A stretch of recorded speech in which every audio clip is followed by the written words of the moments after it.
Greetings everyone, I am Emmeline and I am Pauline, and we are student broadcasters from the Journalism and Broadcasting program in Holy Innocents High School.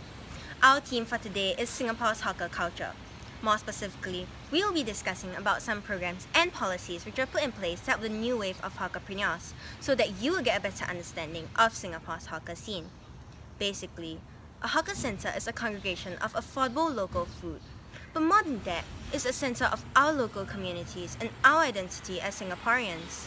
Our hawker culture is quintessential to our Singaporean way of life. Indeed it is. However, it's an issue in today's day and age that the median age of hawkers is 59 years old. Hence, it is up to our new generation to shape the future of our hawker centres. The Hawker Centre 3.0 committee, being tasked to find ways to improve these spaces and promote the hawker trade, proposed various initiatives. For example, structured training programs where aspiring hawkers can learn from veteran hawkers how to cook and acquire business management skills, as well as a one-stop information and service centre for hawker trade-related inquiries. But on top of that, the committee recommended the Incubation Stall Program, ISP in short. Currently, the ISP is the main program, which aims to attract, nurture, and encourage a new wave of hawkerpreneurs to take up a hawker business by providing eligible aspiring hawkers opportunities to try their hand at taking up incubation stalls pre-fitted with basic equipment at 50% of the assessed market rent for a 9-month tenure. The ISP really makes it convenient for hawkers to learn the ropes of being a hawker and establish their businesses, as it lowers startup costs, also known as the upfront capital investment for the setting up of the store.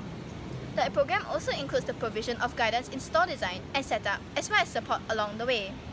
For startup businesses, it is without a doubt a safer venture than opening an actual cafe, as the subsidies gives first-time hawkers support in transitioning as they build up their clientele.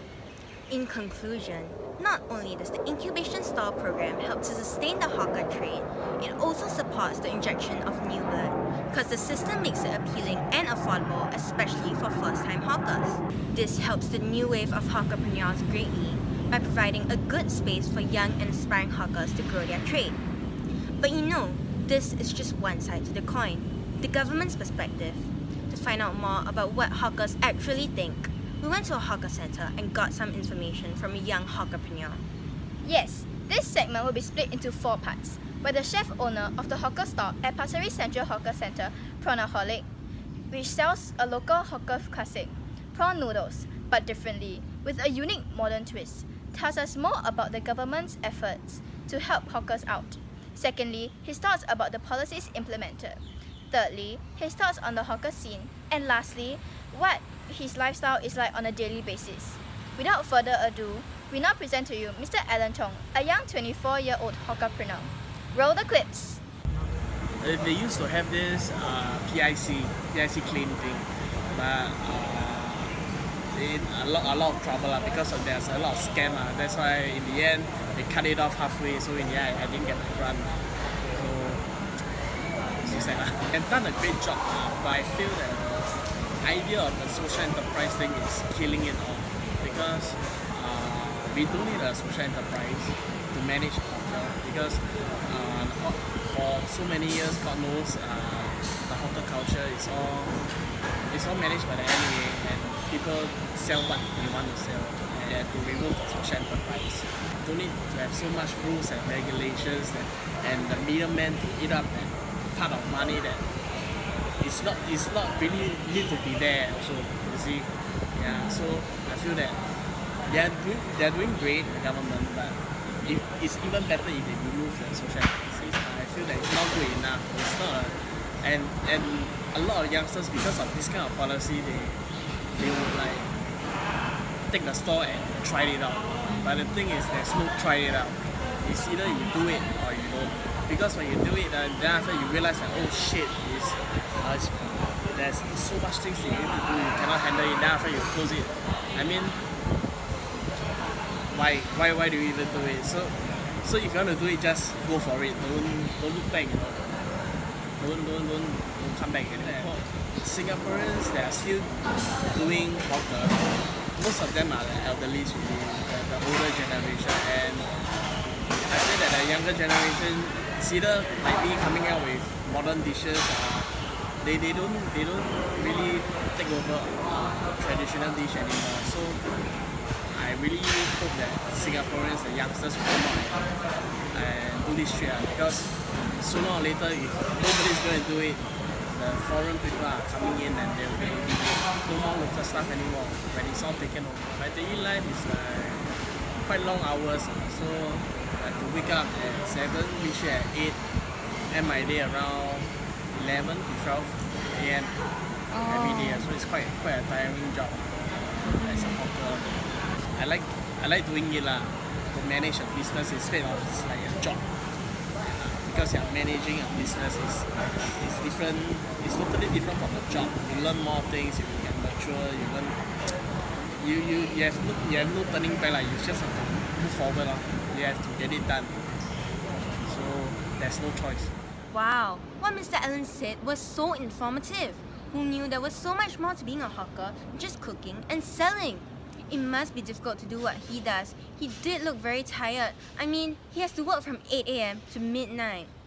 I know, right? The lifestyle of a hawker sure is tough. Actually, from the looks of it, Mr. Allen's thoughts are quite different from the government's intentions of implementing these policies. To him, the policies weren't actually of enough help, and he did show some discontent towards social enterprises too, and mentioned that removing them would be beneficial to support the new generation better. I never thought of it that way, honestly.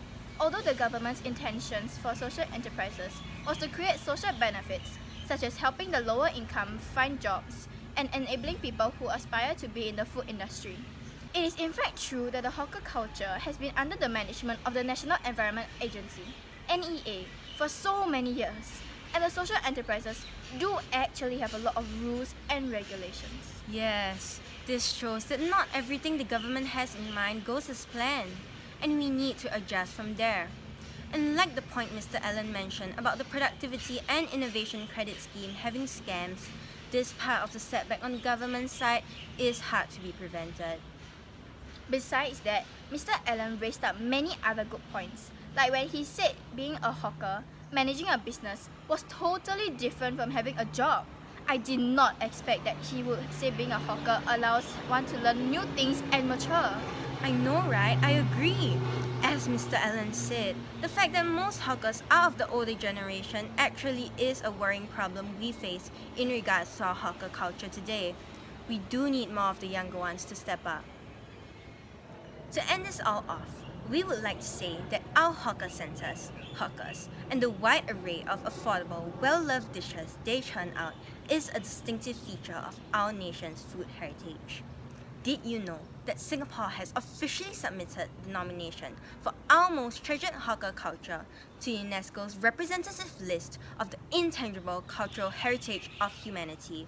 And as PM Lee said at the National Day Rally 2018, putting hawker culture on the UNESCO list will help to safeguard and promote this unique culture for future generations. It will also let the world know about our local food and multicultural heritage. Aren't you adamant that there is possibly nothing closer that defines our Singapore identity? Here we are again, unambiguously calling out to everyone. Please continue to support Singapore in the acclaimed state. Thank you.